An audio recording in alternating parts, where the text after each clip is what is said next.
We don't want that. Hello. Hello and good evening, everybody. Let me just get you up on there as well. Ooh, get you up. Get up on there and I can see who's there. All right. Let's just turn the volume down. Right, there we go. Okay, I can see any questions and stuff that come in here as well.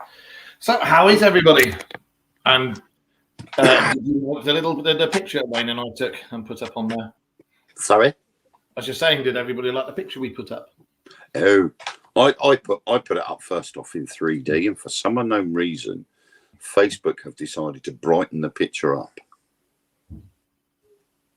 I'm a bit confused to why they did that, and I thought maybe it's just a glitch with my phone. Well, I tried it with every device, and it did the same thing.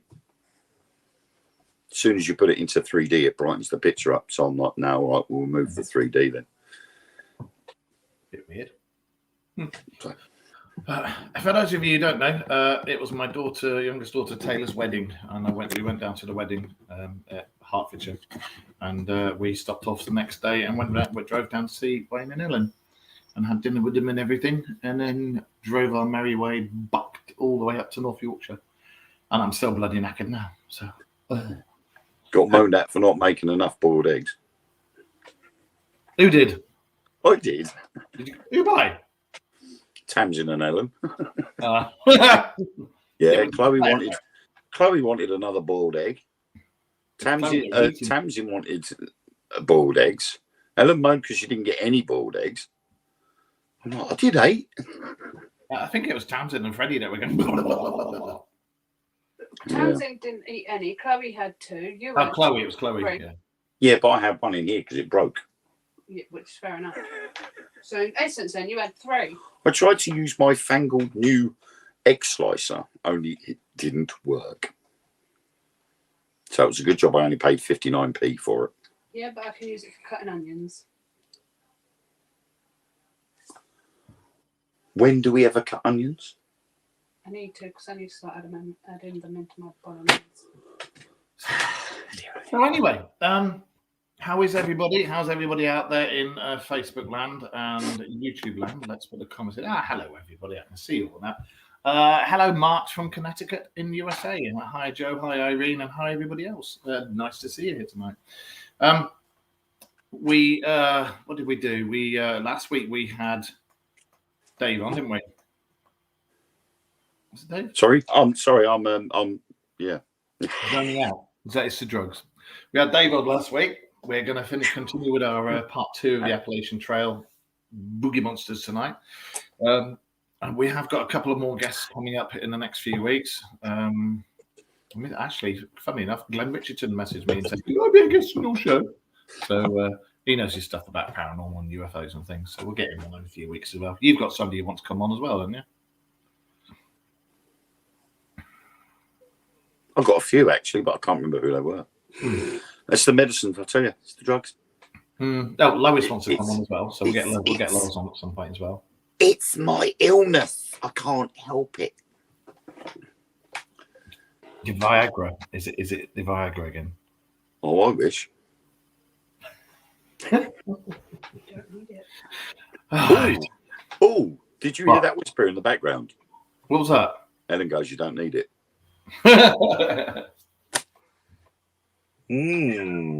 Ladies and gentlemen, ignore him. He's a pervert. Right. Just 1 second. Hello. What? Me?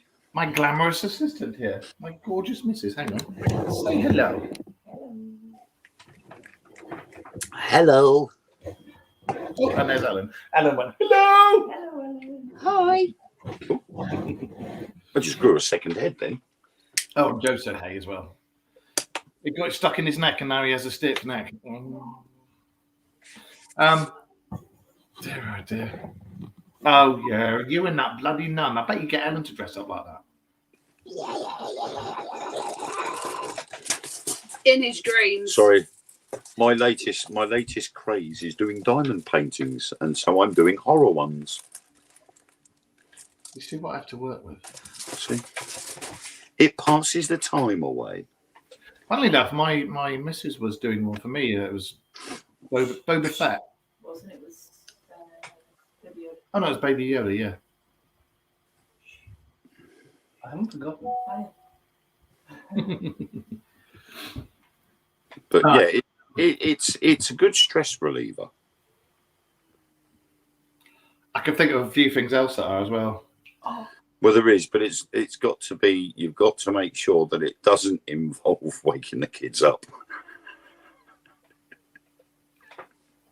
Yeah, it does. Yeah. Yes, Joe, I could. There is a company that I can contact that will do Dark Mirror logo and a Spookanori logo onto a diamond painting. Oh, and Rita in Japan says hello to your missus for me. hello, Rita Japan. So, what's that? You want to do a Dark Mirror or Spookanori picture and diamond it? Yeah. Why not? Why not? Yeah, Do I've got it. a company. I've got a company that can do them. I've got a company that did one of Queen Elizabeth for me. If I can find it. So, It's this one, isn't it? Get the alien head done. You can get those stress balls. Yeah, we know you can get stress balls. That's why Wayne's got so many kids. Oh yeah. It's got that one done. And it comes with all of the diamonds. Rita's in Japan, yeah. I'm sure she is. Hang on. Am I talking at my backside? Hang on. Rita, where are you? No, you're not in Japan. I'm talking at my backside, aren't I? Rita, where are you? USA. Ah, right. There you go. Irene's in Japan. That's it. Irene's in Japan. Told you I'm absolutely knackered from last few days. The drugs Hungover. have kicked in with me. God, absolutely hungover. And if anybody would like to see what my daughter looked like with her bridesmaids, there you go. That was my youngest daughter.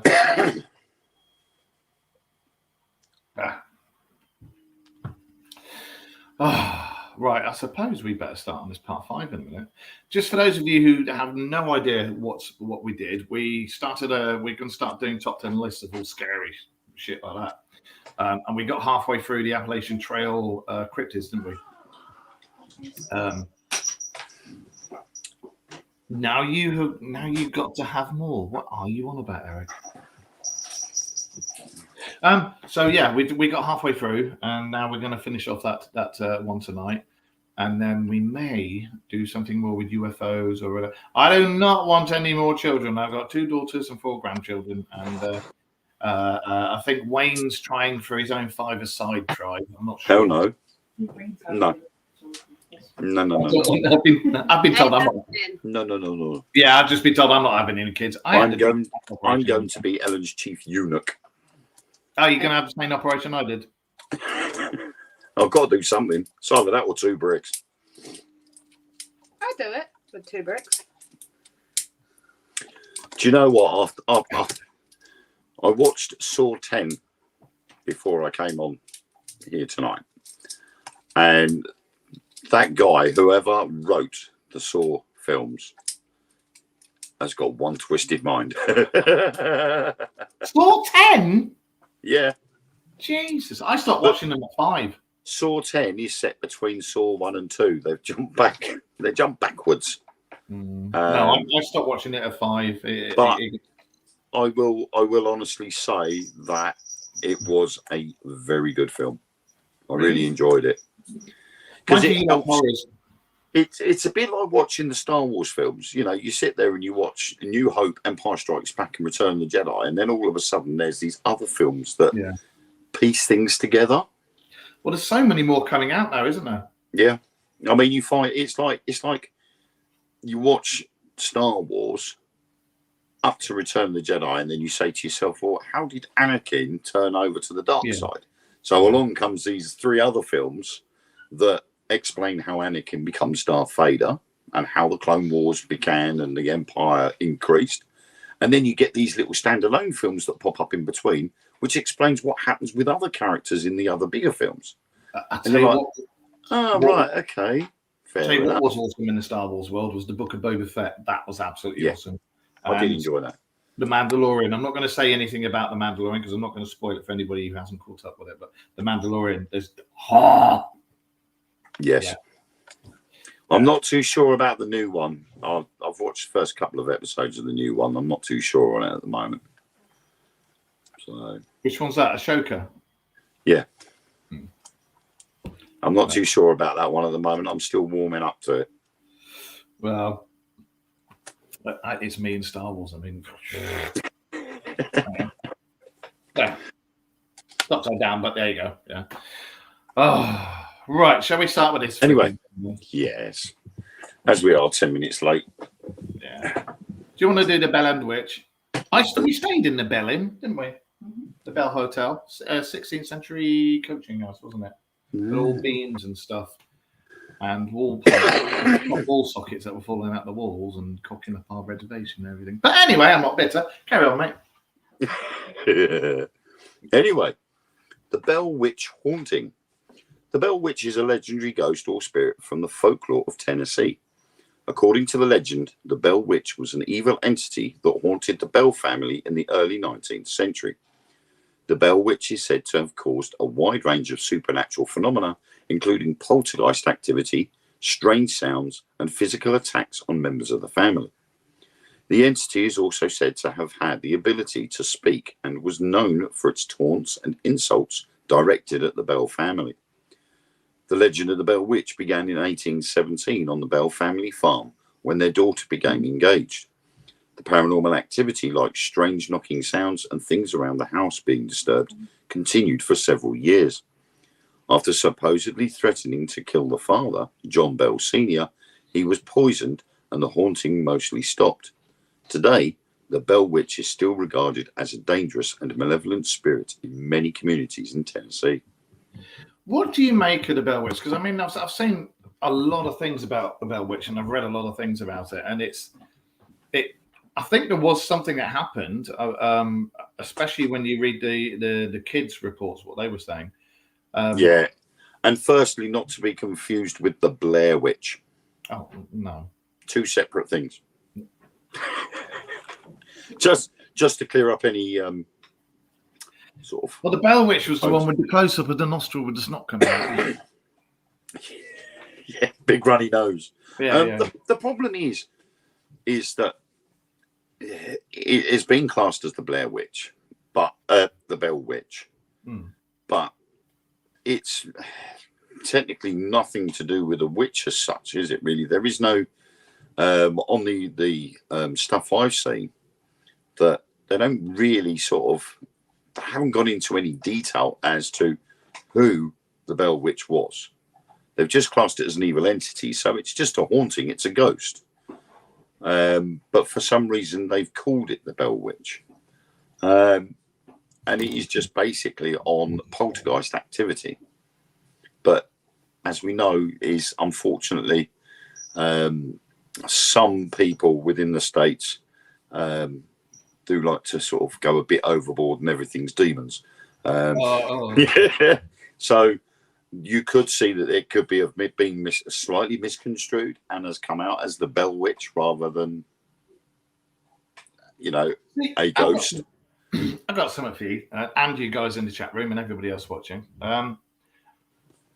What do you think to the proposal that spirits and demons are actually not spirits and demons? The majority of spirits, possibly real spirits, but demons and things like that are not actually demons. They're what was it I saw? They think that they're travelers from other realms, bit sort of like aliens. I think, but not. I think you've got all like loads of different theories as to what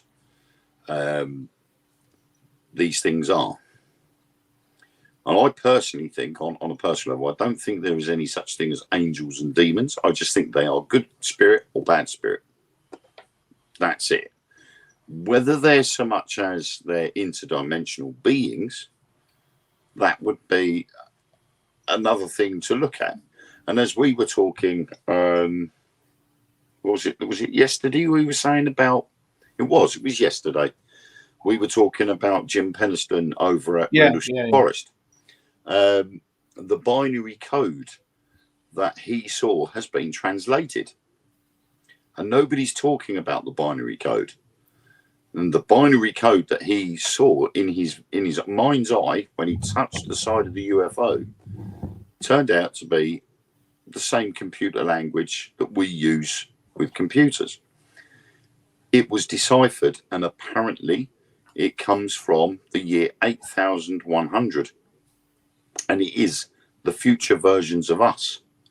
So that would mean that whatever it was that landed in Rendlesham Forest used a wormhole to travel from their time to ours. Well, mathematically, time travel's been proved to be possible. Same as what do you call them? Not when you zap from one teleportation. Teleportation has been proved, and they've done it with an atom, but they have no idea where the hell they sent the atom. So both those things can be proved and are mathematically possible. Yeah. Angels and demons, I think, and we've spoken about this before, haven't we? In regards to all the holy books, when you read all the holy books, their descriptions of angels and demons are always slightly different, but it's always the same things that they do in the same way they appear in this, that, and the other.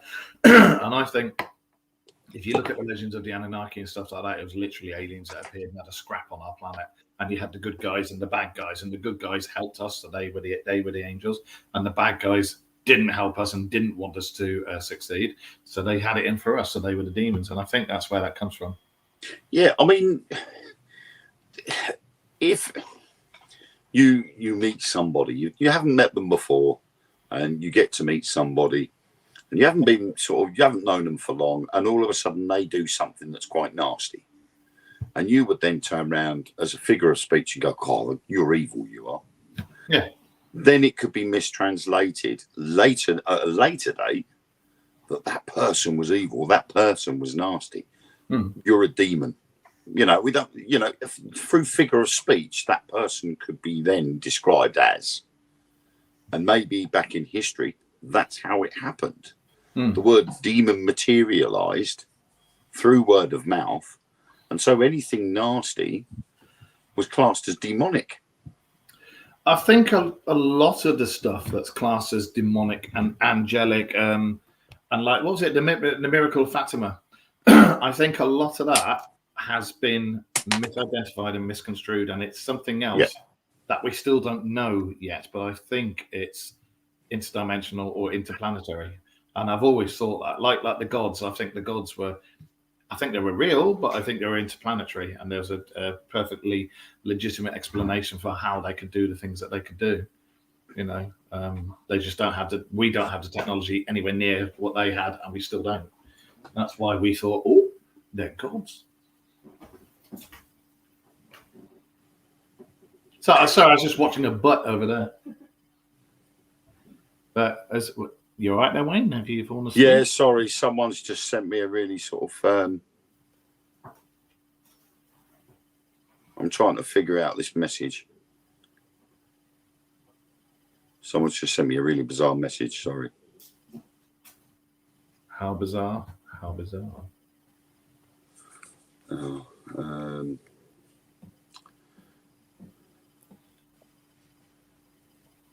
Your eyebrows are going to end up as a moustache in a minute. Hey, well, you figure that out. I'll read the next one. Yeah. It's all right. Yeah, I've got it. Right. So I was just, this message just literally flashed up in front of me, and I'm like, what the hell is all this about? And I'm just like, what's going on? And then I've just figured out what this person's talking about. So sorry about that, guys. I do hate being distracted. Well, Joe's just said here, language is man-made, and you're right. But again, if you read into the legends, the Sumerian and the Babylonian legends, and about the Anunnaki and everything like that, everyone on Earth spoke the same language. We all spoke the same language. And then when the gods came around, because you had the two warring sides, you had one lot that were benevolent and like, yeah, we want to see the humans succeed. We mixed our DNA with the local chimps and turned them into this local hominids, and we've made them in our image. We want them to succeed. And then you had the other ones who said, they're getting a bit too powerful. One day they're going to be more powerful than us. We don't want them to succeed. And they changed things, and they said you're not going to have the same language. You're not going to be able to understand each other. And they made all the different places have different languages and dialects and stuff. So, yeah, it is man-made, but we all used to speak one language. Yeah, because obviously, originally, when it was Pangea, everybody was on one continent. That's right. So there would have been that one language. As the continents spread apart and the people spread apart, new languages would have formed. And we've mentioned this before, that when you look at modern English today, there are words now that being brought forward that have a completely different meaning to what we thought it meant back in the 80s and 90s. Yeah. Like when the kids go, "Oh, that's well sick." Yeah. And I'm God, like, yeah. really? Hang on a minute. Yeah. That's supposed to be a bad thing, not a good thing. But no. So it's that, you know, over the years, the language changes, it alters. The dictionaries change and alter, and the language then alters with it, and so forth. You end up with a whole new language. Well, look at dinosaur. We were talking about that week before last, wasn't it? I can't speak dinosaur. Shut your face. Dinosaur is a Victorian word, and before that, there was no word for a dinosaur. And all countries, all legends, the word was dragon. And that's totally gnarly, dude. That's where. Well, yeah, because you look at all the depictions of dinosaurs and dragons in medieval texts. New winged creature. They don't look like dinosaurs. No. George and the Dragon. Yeah. Even you look at the Chinese and Japanese dragons. Well, you look at they don't look like dinosaurs. No, when you look at megafauna, and Australia had I can't remember what the hell the lizards were. They were like monitor lizards, but they were like 20 odd foot long, and they had those up until the late 18th century. But there has been recent sightings of these lizards again in the 70s, 80s, and 90s. So, well, you look how big Komodo dragons can get. Oh God, yeah, especially in their natural environment. And they've got that bloody enzymes on their teeth when they bite, haven't they? Causes fucking disgusting. Yeah, pain. I think it's same as monitors, isn't it? Monitor lizards. They've got that shit on their mouth as well. Clean off with a wet wipe. That's okay. Yeah. Hey, but yeah, that's what I mean about words and everything. It all changes. There was no word for dinosaur before the Victorian era. So well, actually, it was dragon.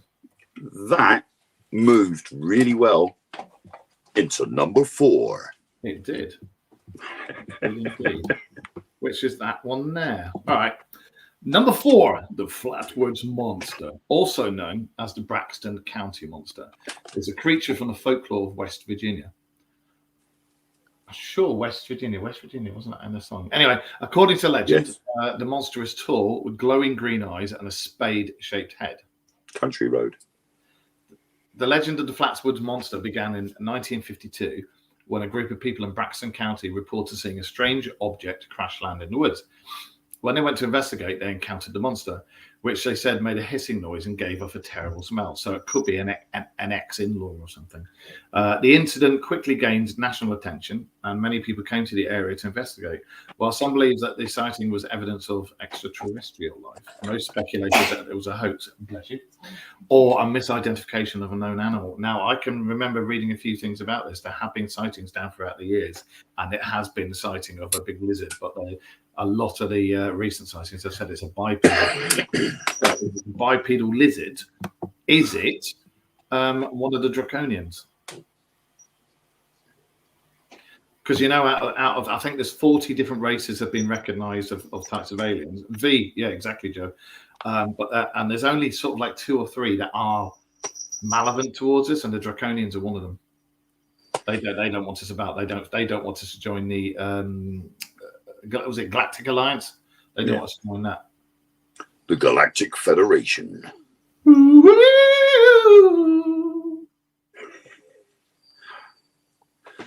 But yeah, I mean, the thing is though, is if it's a cryptoid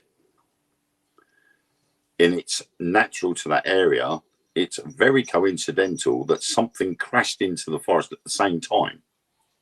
Mm-hmm. Very coincidental.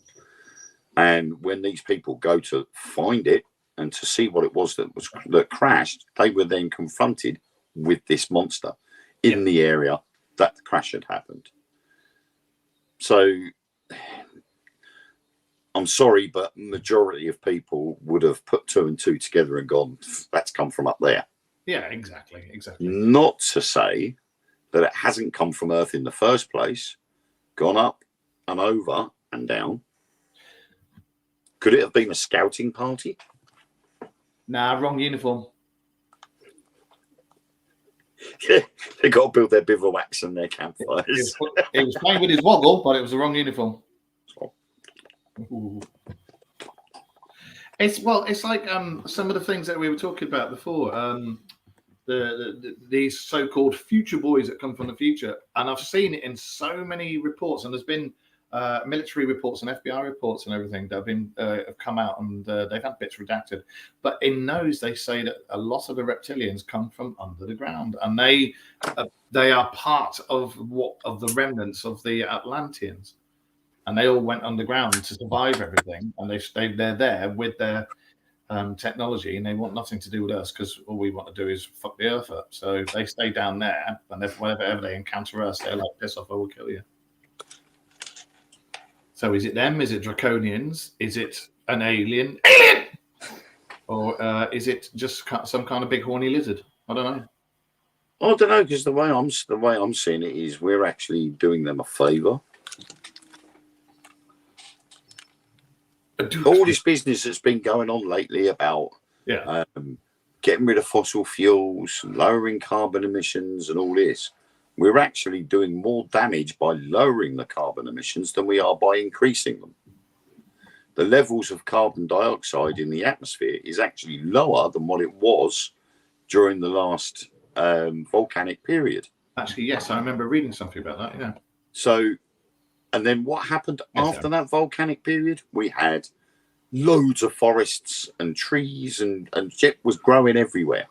And it's because photosynthesis relies on CO2. It relies on carbon dioxide, and without that carbon, trees cannot live. If we destroy and lower to 0 carbon, we're going to kill ourselves. That will do the draconians a favour. As Sarah's just said, no CO2, no plants, no us. Exactly. Look We'll at what they're kill doing to ourselves. the Amazon, the rainforest and everything. Yep. You know. And then you go things like the ULEZ, when they stand there saying, oh, your car's bad, your car's naughty. Try looking at the underground. The emissions in the underground are higher than on street level. Anyway, we're not talking about conspiracy theories. No, right? Francis just had a good thing. She just said, wait till the day when it comes into effect that we can't use plastic cups or polystyrene. Oh, today? Today, It's tomorrow. What about Yeah. Fuck me. Don't talk about plastic cups and plastic straws and all that lot. When we take Tamsin down to Rainbows on a Friday, we go to a shop and we buy ourselves a drink and Freddie a carton of juice. And it comes with that stupid paper straw. And that stupid paper straw, the second you go to put it into the top of the carton, it buckles, it bends, it goes, and then as soon as it gets wet, it falls apart. See, I agree with the plastic straws being got rid of because I've seen the damage it does to aquatic life. You know, metal straws. Yeah. We have 2 in our car. So if we ever go to McDonald's or a Burger King drive-through or McDonald's drive-through or anything else, we get a drink without a straw because we have our own and we can keep reusing it.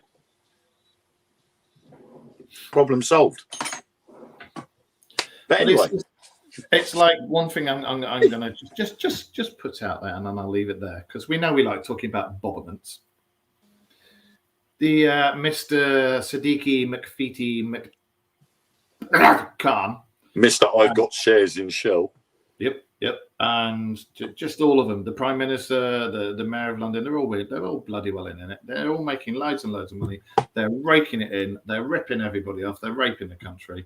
We all know it. And now, because they know there's an election going to be coming up, and they now know because they're fucked, they're now saying, oh, we're going to do this. We're going to raise the minimum wage to £11 a minimum. And we're going to this and we're going to that. And we're going, no, fuck you. It's too late. Fuck off. Take them out of the field and get rid of them. The problem is, though, is I think it was Boris's idea for the ULEZ, but Sadiq Khan actually followed it through. Boris was Conservative, Sadiq Khan is Labour. So in my books, don't make no difference. Conservative or Labour, bad as each other. They both need to they're be. all. See you later. It's all just about that now. It's not about Yep. helping the people or anything, or actually helping the country. It's just about lining their own pockets. I think- That's it. It's I been think proven. it should be Wayne and Mark for Downing Street. The Dark Mirror Party. Fuck the rest of them. Yeah, Wolfie Smith. yeah, no need for greed. The Dark Mirror Party. That's it. Joe's just got the logo. No need for greed. Oh, that'll do. That'll do. Yeah. But we yeah. can have, we could have all sorts of different people on the different jobs. The thing is that the small people, we don't stand a chance. You get little victories like I did today. Some of you will know that a while back I got a fixed penalty notice for putting a cigarette out on the floor and picking it up. After Now, we've never heard of this at all. some people that follow me do. But after Thank you, 2 Eric. months of trying to have it removed, I finally got it rescinded. They took it back. And I'm like, up yours, City Council. I win, you lose. Up yours. Anyway. We've spoken about this before. If we ever got into government and got into high office, I tell you what, I would fuck all the corruption and everything. I'd get rid of the whole lot and make it all just fair for everybody. The thing is, if you've got people in there, And lower their That damn actually- wages. listen to the people, Yeah. work for the people. They don't have, and one criteria would be they don't have shares in any of the top 100 companies in the UK. So they do not earn money from any other source. It's got to be solely from the job that the public vote them in to do. Yep. And they make sure that they log everything they do for their job, for the people. Then it's going to be a lot better, a lot fairer, and they will be getting an honest wage instead of a wage based on corruption. Yeah, yeah. And the amount of money they get per year for what they do. No backhanders, no greasing palms, no buying honours, none of that. Do you think our schools would be much better places if the teachers that are teaching our future generation Yeah. were to get the same money that they were getting? Yeah. I'll tell you what, you put MPs on the money we get, they couldn't survive. I'm telling you that now. They could not fucking survive. Anybody out there who's watching us who knows that, if the MPs were put on the money that we get, because we you know, I've got a little part-time job and we don't earn anything from the radio show whatsoever. It's all free. We do it out of the goodness of our hearts. But if you try to get these people on the money that the majority of us make, they wouldn't survive. They'd just be like, oh my God. They wouldn't, because it would be a culture shock for them. Their lifestyles would completely change. A whole lot of them can just, excuse my language, they can fuck right off. They'd stop shopping at Waitrose and start shopping at Aldi.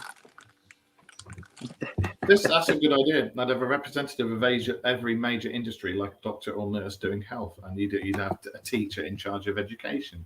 You'd have somebody who's in the military in charge of the bloody military. You know, not bloody civvy.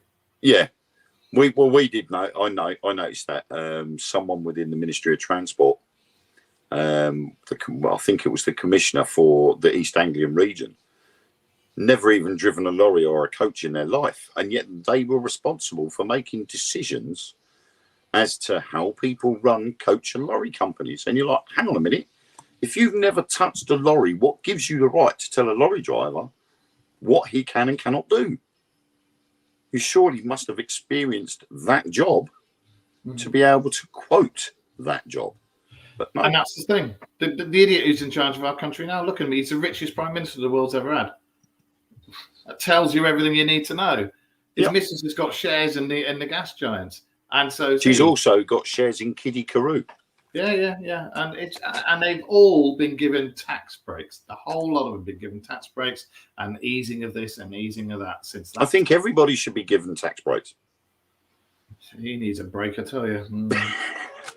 Anyway, let's get off that subject. Number 3. Down to you. Number 3. The Wampus cat, or otherwise known as the Cherokee death cat. Or for those of you who have cats like myself and Rachel, the choking death cat, the ones that wake you up at 3 o'clock in the morning. That's Blossom. Where is she? Or if you're a turtle or a tortoise having a shag, you go. The Wampus cat, or the Cherokee death cat, also comes from the folklore of Appalachia. Just one thing, the Cherokee death cat is known as a Cherokee death cat because in the Cherokee Nation, none of the cats can hear, so they have a sign cat that goes around between them. And that's the Cherokee death cat. Speaking of our Cherokee death cat, it's just moved. It's alive. Very good at ASMR. Anyway, according to legend, the Wampus cat is a fearsome creature that roams the forests and mountains of the region, feasting on humans and animals. The Wampus cat is said to be a large cat-like creature with green eyes, razor-sharp claws, and a long, sinuous tail. It is known for its speed and moves quickly through the dense foliage of the forest. The legend of the Wampus cat is believed to have originated with the Cherokee people, who believed the creature was a powerful shapeshifter that could take on the form of a cat or a human. In some versions, the Wampus cat is said to be a cursed woman who was transformed into the creature as punishment for violating a sacred tradition. See, the Wampus cat and things of its ilk has been mentioned several times, especially on Skinwalker Ranch, because they think what's going on back there? Our geriatric cat has, well, she's old. She's geriatric. In feline terms, she's a geriatric. She's come walking along the draining board, and as she's got halfway along, she slipped off and landed on the floor. That's not funny. She landed on all fours, so she's still got a balance. That's a good thing. Leave my Blossom alone. I really, really thought that your missus was going to turn around on live on air and say, "Leave my pussy alone," and I would have just wet myself laughing. Sorry. Oh, Mrs. Slocum! Oh, I've got to go home to my pussy.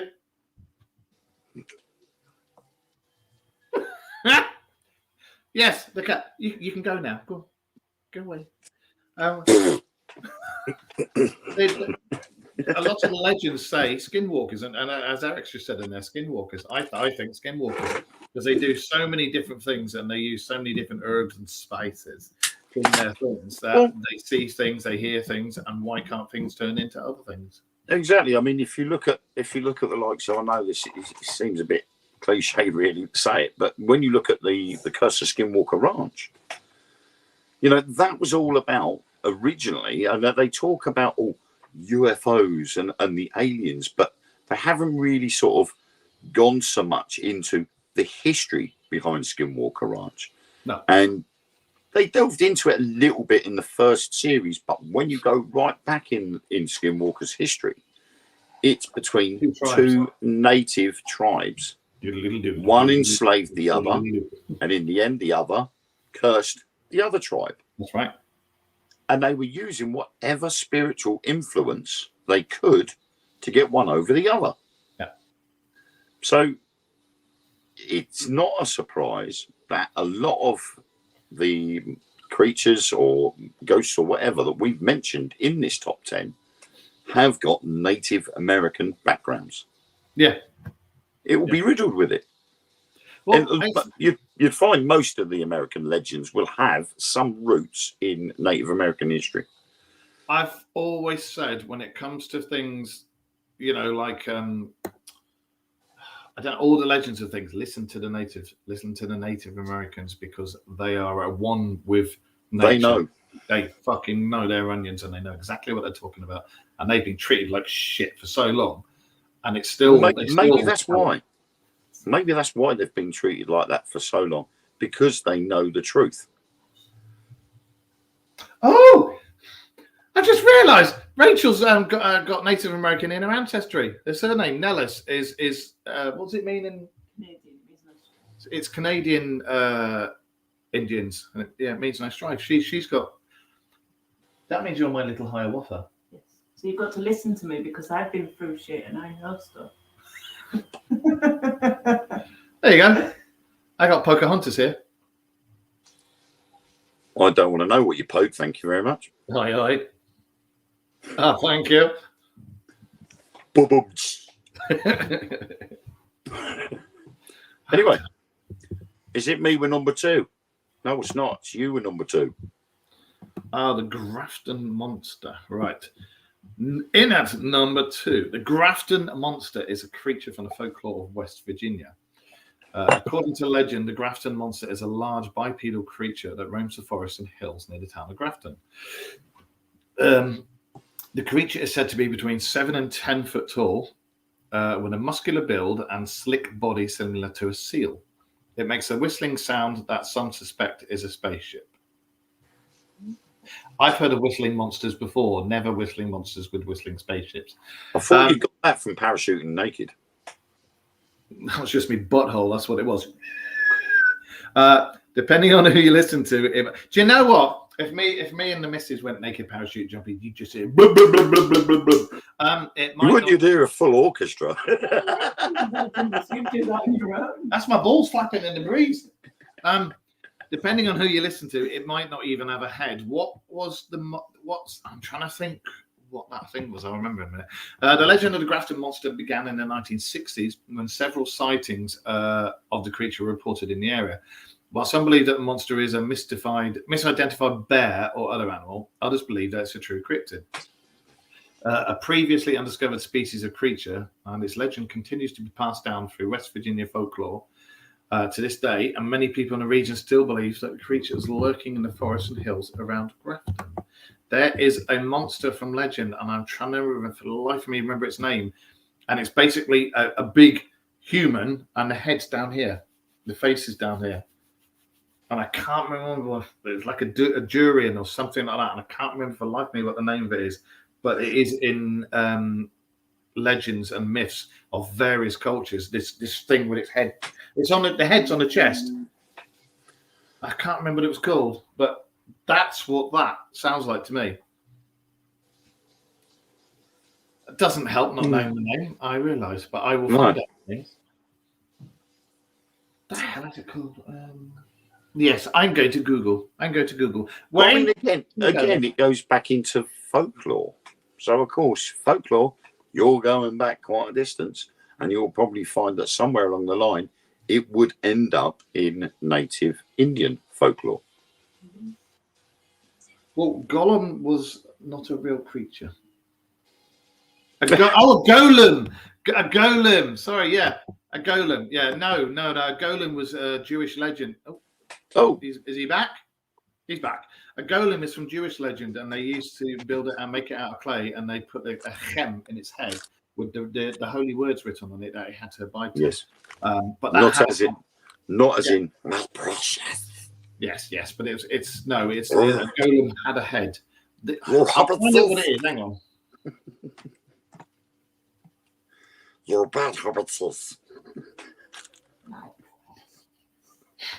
Fuck's sake, now everybody's gone, my precious. I didn't steal your apple. Your master, not me. Right, it's either called the Mela or a Blemye. Hang on, see if I can get this picture. There it is, with the head in its chest. Oh, lovely. That's what that reminds me of. It's the necklace beast. Yeah, very, very similar. And there's also this picture here, but it's an Indian. Oh no, Indian and African, the Blemye. But it does look like the Blemye is trying to shit on the people beneath it. Yeah. It's running gambling for the woods going. I think that's what it is. Because the description of it sounds just like that. Yeah. Help yourself, have a look. That's what I reckon it is anyway. What do you guys say? Thank you. Sarah knows what it is. I blame you. I blame you. I blame you. Blame me? What for? I do not know. Hello. My friend. I'm innocent. I did not do nothing. I have $100 million to put in your bank account. Very nice. Yep, smash. I'm a Nigerian general. Do you reckon it's got its head down there? Because some big bastard came along and went, fuck off, and its head went, boom. Yeah. You just punched him in the head. And then it looked up and went, I blame you for that. It's either that or he went out and he got completely plastered and he went full steam ahead and went headfirst into a wall. I tell you what, have you seen the latest John Wick? Yes. You know the big fat fellow he scraps? Yeah. I can't remember if it's Gary. I can't remember the actor's name. He's a good martial artist. It's when he lands on the steps and you see his head go, kink. That's how you make him. Yeah. Yes. Yeah. Well, yeah. Anyway. Yes. And finally, in at number 1, the Snallygaster. Weird creature. The Snallygaster is another creature from folklore of Maryland. The Snallygaster is a fearsome creature with a reptilian body, bird-like wings, and a long, sharp beak. It is said to have a ferocious appetite and prey on livestock and people. The legend of the Snallygaster dates back to the early 1700s when German settlers in the region reported sightings of a winged creature that they called the Schnellergeist, meaning quick spirit. The legend evolved over time and the creature became known as the Snallygaster.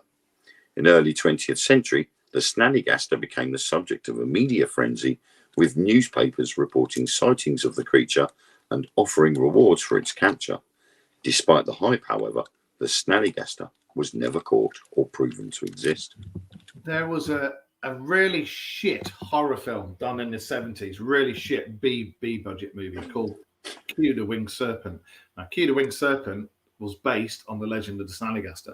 And the Snallygaster, over the years, there's been photos of the American Civil War with guys with fucking pterodactyls and stuff. They think that the pterodactyls and the thunderbirds that everybody's been that they saw and the Native Americans were talking about was actually what this Snallygaster was. It was like a remnant of a pterodactyl or something. What do you reckon? Well, the problem is they've said a reptilian body, bird-like wings, and a long, sharp beak. Are they obviously forgetting that birds evolved from lizards in the first place? Yeah, all dinosaurs did. So, of course, all birds were related to dinosaurs. They still have scales on, the lizard skin, the scales underneath the feathers on the legs. So they've still got partly that reptilian form still there. The evolution hasn't got rid of that bit. So they've still got the evidence of their reptilian ancestry. So who's to say that what these people have been seeing have just been I don't know, maybe it could have been a dodo they saw, because no one had ever seen a dodo before. They didn't know what it looked like until someone actually found a dead one. Do you get what I mean? If they haven't discovered a bird before, it's like the first person that discovered the peacock. They would have looked at it and gone, what the flying hell was that? You know why peacocks are called peacocks, don't you? Because they got small willies? No. They actually saw one standing against the wall having a piss in, and they're, oh, peacock.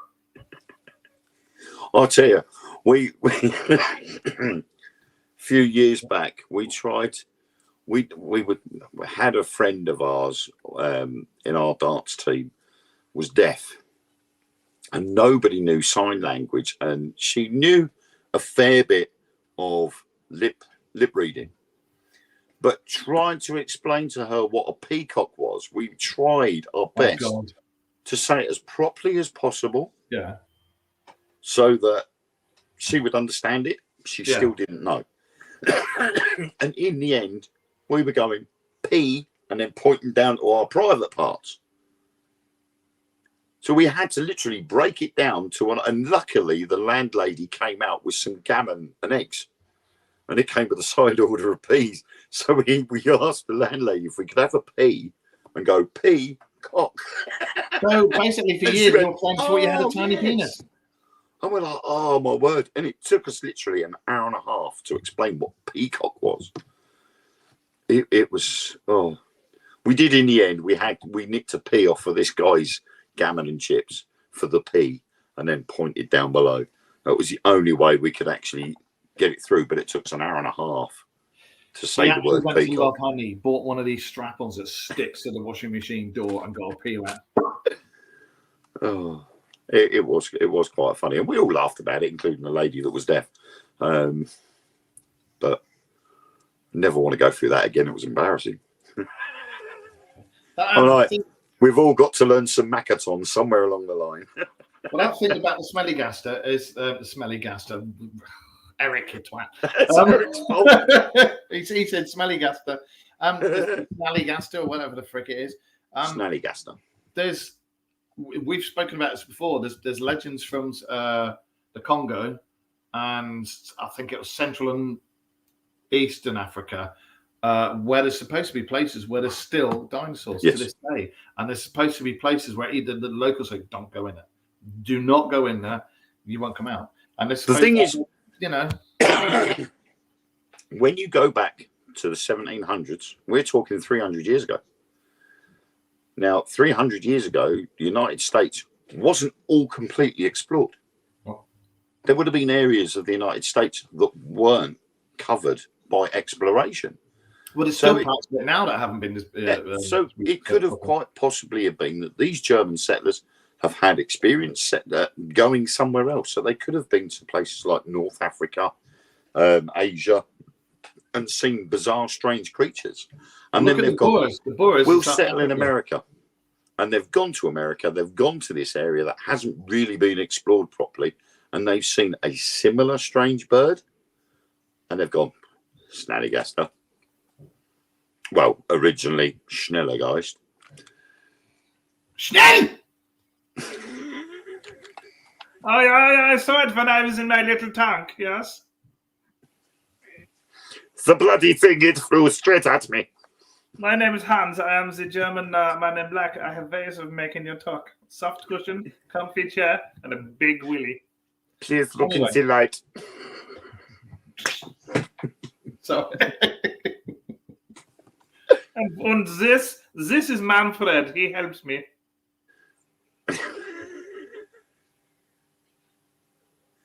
Make sure you spit in your hand first next time. Was me. I was going to say, what we'll do. I've just seen another one here. So have I. 10 things you may not know about mythical creatures.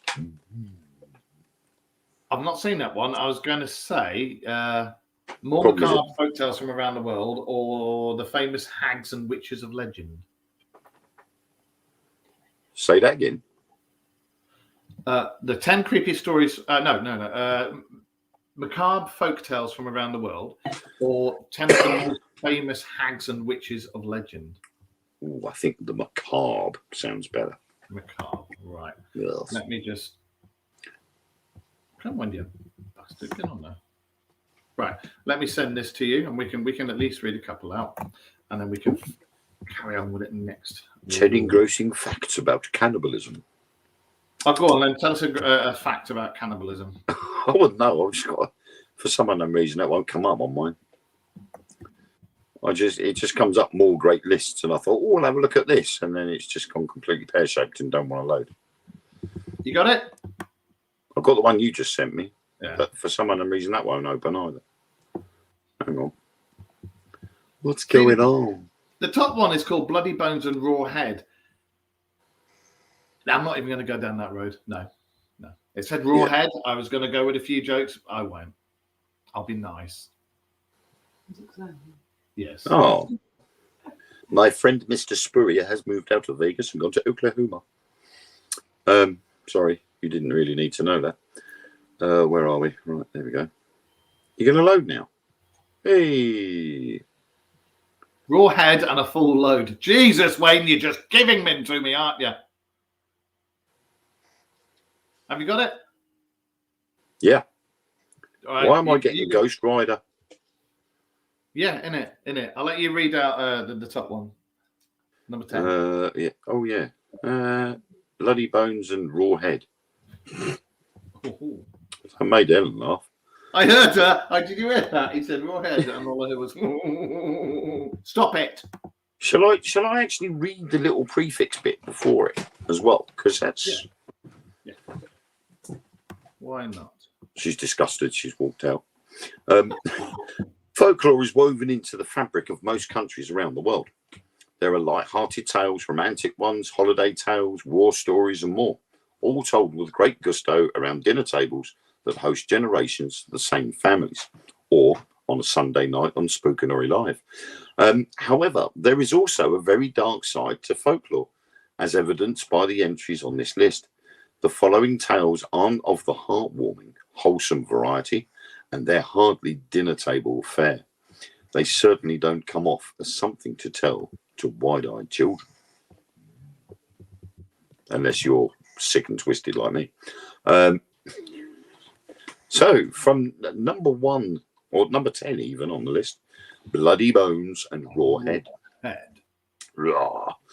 From the southern United States comes the chilling tale of Bloody Bones, a dancing headless skeleton, and Rawhead, a skull stripped of its skin. As is the case with most folk tales, there are quite a few versions of this one, including one that states these two monsters come out in the dark of night looking for naughty children. Another version has it that these two creatures are part of the same monster. They even have their own rhyme. Rawhead and Bloody Bones steals naughty children from their homes, takes them to his dirty den, and they are never seen again. Why does he take them to EastEnders? Why is he taking them to an EastEnders character? Taking them to dirty den, he's selling them off, isn't he, in Brazil? This was invented by I mean, Yeah. to me, that would seem to me that Like that Krampus, is isn't it? something that a parent would tell a child to get them That's to just behave. what you said. That's just what Rachel said. You know, oh, you don't want to do that, or Bloody Bones and Rawhead's going to come and get you and take you away. And if I remember rightly, I'm sure I've heard the legend before, and I think it started off with the legend of a particular pirate that landed near the area. Don't quote me on that, but I'm sure it was, because it really rings a bell from something to do with that. I'll have a look. I'm sure that's where it started. To me, that's what it definitely sounds like. It's like telling your child, oh, you got to behave, or Father Christmas won't bring you any presents. Yeah, like Krampus. You guys mock up, Krampus is going to come along and you're done. Yep. The evil twin of Father Christmas. Yeah. All the good kids get Christmas presents from Father Christmas. All the bad kids get punished by Krampus. Yeah, he's come to my house a few times. Ooh, go on, then I'll let you say this one.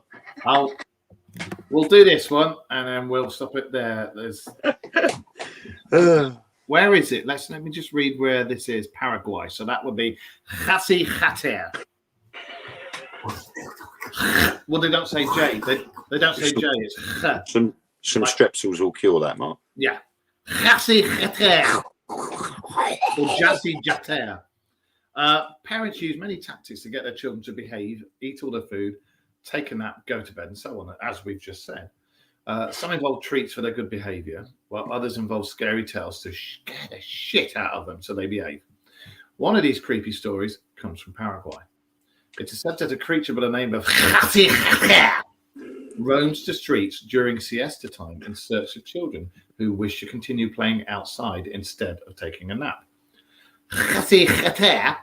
Looks like a child himself and has long, light-coloured hair. He's also invisible to adults, appearing only to naughty children who disobey the siesta rules. He lures these kids away and they're never seen again. And another version of this mythical tale says that Hasi Hater is not a child, but rather a small man, where's my strong arm, muscly paper boy, who feeds children fruit and honey before taking them prisoner and scooping out their eyes so they can't find their way back. Lovely! Lovely! I don't know what's going on here. My phone's freaking out big time. Scooping out their eyes. It sounds like Herbert the Pervert going off on one, doesn't it?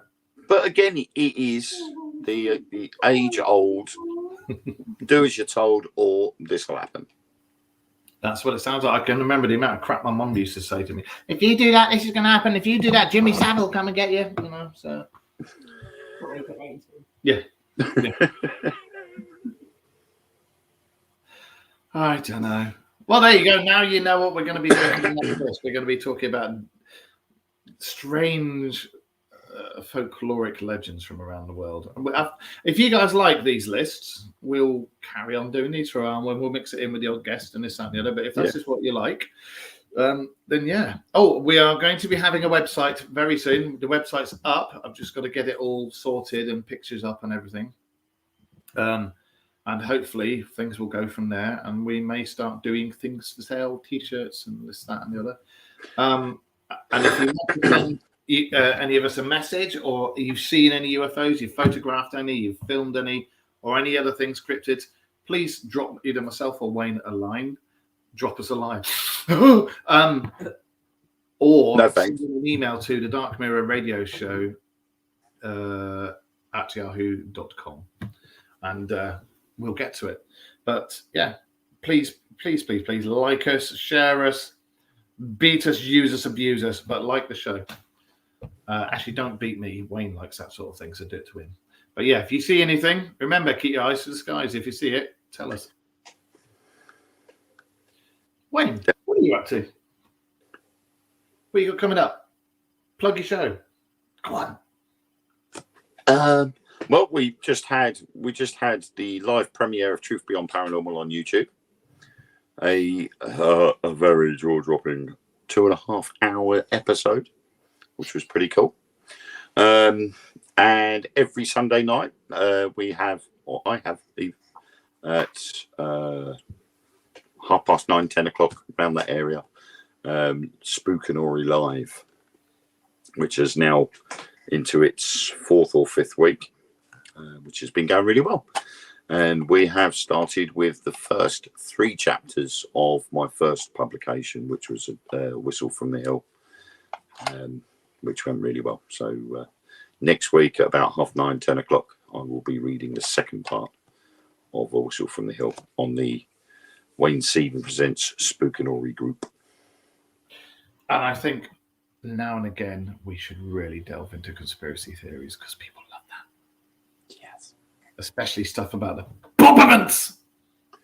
I'll tell you about conspiracy theories. I think there's one going on with this Facebook thing, because on the chat on my iPad, which is recording me and you, so on and so forth, I'm getting the chat.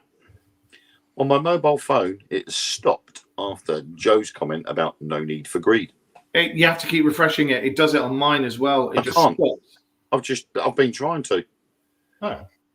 I've gone onto the Dark Mirror Show's feed, and it comes up on there, and it's the same thing again. No need for greed. Yeah, stop. Who have we pissed off this time? Comments. It has, because normally you can just refresh it and it'll come up. Were we talking about the Bobberments again?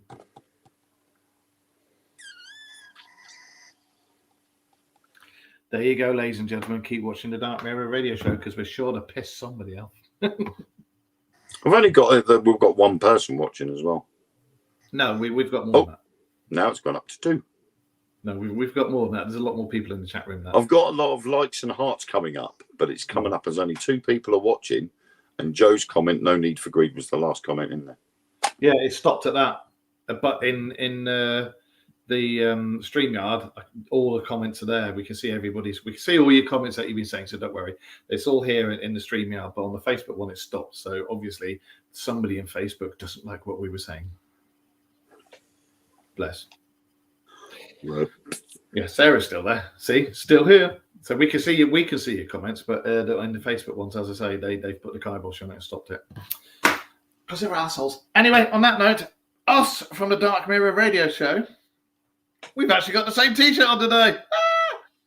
We're going to, well, I'm going to bugger off because I need a pee, and then I have got to go to bed because I've got work tomorrow.